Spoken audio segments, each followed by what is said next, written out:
And the first gift that Christ gives us that leads us to peace is forgiveness. Write that down. You may not realize it from where you're sitting right now, but the greatest need of your heart right now is to have forgiveness. You and I need it. We need forgiveness. We need atonement. We need grace, because I know what's in here, and it's ugly as sin, because it is sin. And have you noticed, looking around the world lately, there is no forgiveness in the mob that's running loose out there today. And I'm not referring to the peaceful protesters. They have a right and a reason to be there. We still have a lot of work to do in America when it comes to racial reconciliation. We fixed a lot of the outward scaffolding, and thank goodness for that. My goodness. When I think of what my brothers and sisters of other colors had to go through just a few years ago here in America, and if you've forgotten, just watch movies like 42 or Hidden Figures or The Green Book. Thank goodness all that has changed. But do you really think that all the racial residue that's poisoned this country for 350 years just has been wiped away in 50? I don't think so. Peaceful protesting out of one's weariness or hurt or anger, no, that's good. It's good to see. But the mob, that's not the mob.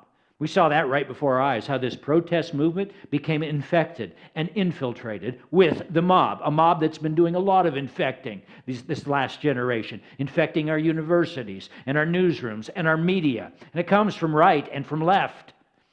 And Jesus said, you'll know them by their fruits. You know them by the words they say. You know them by their self-righteousness. You know them by their rage and their unforgiveness. There's no atonement with them. Why? If they uncover one sin from your past, you better watch out.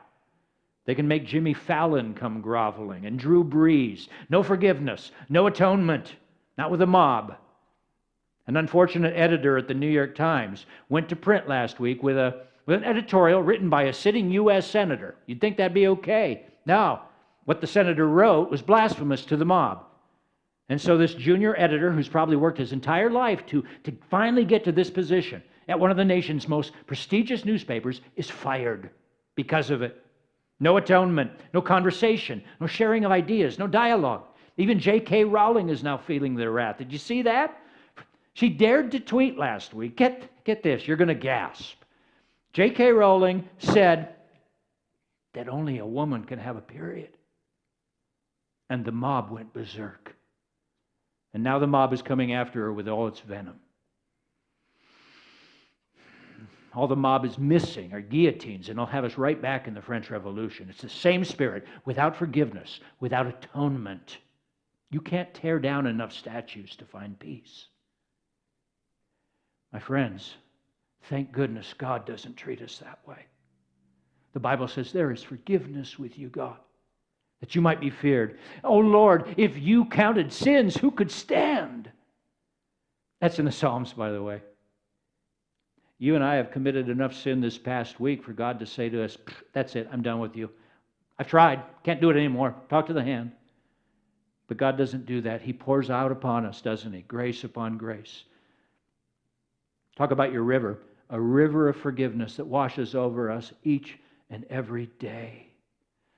Now, the sons of Korah, who I mentioned earlier, they know all about this. That real peace starts with forgiveness. That they call themselves the sons of Korah is fascinating because Korah was their ancient ancestor who lived in the time of Moses. And according to Numbers 16, Korah was a leader of a rebellion against Moses in the early days following their exodus from Egypt. Korah and his family, according to Numbers chapter 4, they were given the task of carrying and setting up the things that were used in the tent of meeting. They were the ones who were in charge of setting up the school for the worship service. You with me? Somehow, shortly after this, Korah had dark thoughts awakening in his mind. He began to resent what was in his mind a menial job, and he began to think to himself, who does Moses think he is? Bossing us around, who does he think he is?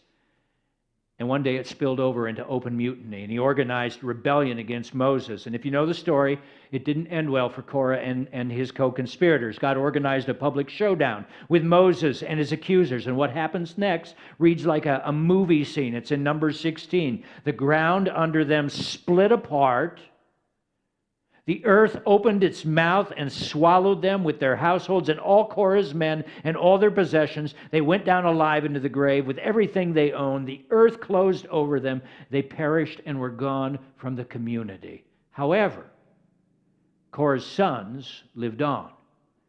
Numbers chapter 26 says the line of Korah did not die out. You would think to have such sin embedded in your family would leave a family legacy that would forever stain its descendants. Talk about tearing down statues. You tear down Korah's statue. But that's not what happened. The family line of Korah tells another story, a story of God's forgiveness and mercy and redemption. Centuries passed from Moses to the time of David, and what we learn is that the descendants of Korah continued in this role of being the doorkeepers and gatekeepers of first the tent, and then later on they would be the temple. And King David was so impressed with their faithful service that he called the sons of Korah to be among, and this is in 1 Chronicles 6, among those people who would present the music in the house of the Lord. They became leaders in David's worship team. And so I wanted you to know that story because among the Psalms that we have in our Bibles is a cluster of about 12 of them that are written by the sons of Korah. And readers of these Psalms have long noticed that there is a special passion for God in these Psalms. You're seeing it in Psalm 46. There is an intimate love for the Lord, an unusual spiritual longing and yearning that just flows from their pen. You know, it's what Jesus said, he who is forgiven much loves much. And you hear it in their Psalms. And dear ones, you and I have been forgiven much. And that forgiveness, when you grasp it, think of it, everything you've ever done wrong, said wrong, thought wrong, all of it, forgiven. Removed as far as the east is from the west. Once you get that, peace will roll in like a river.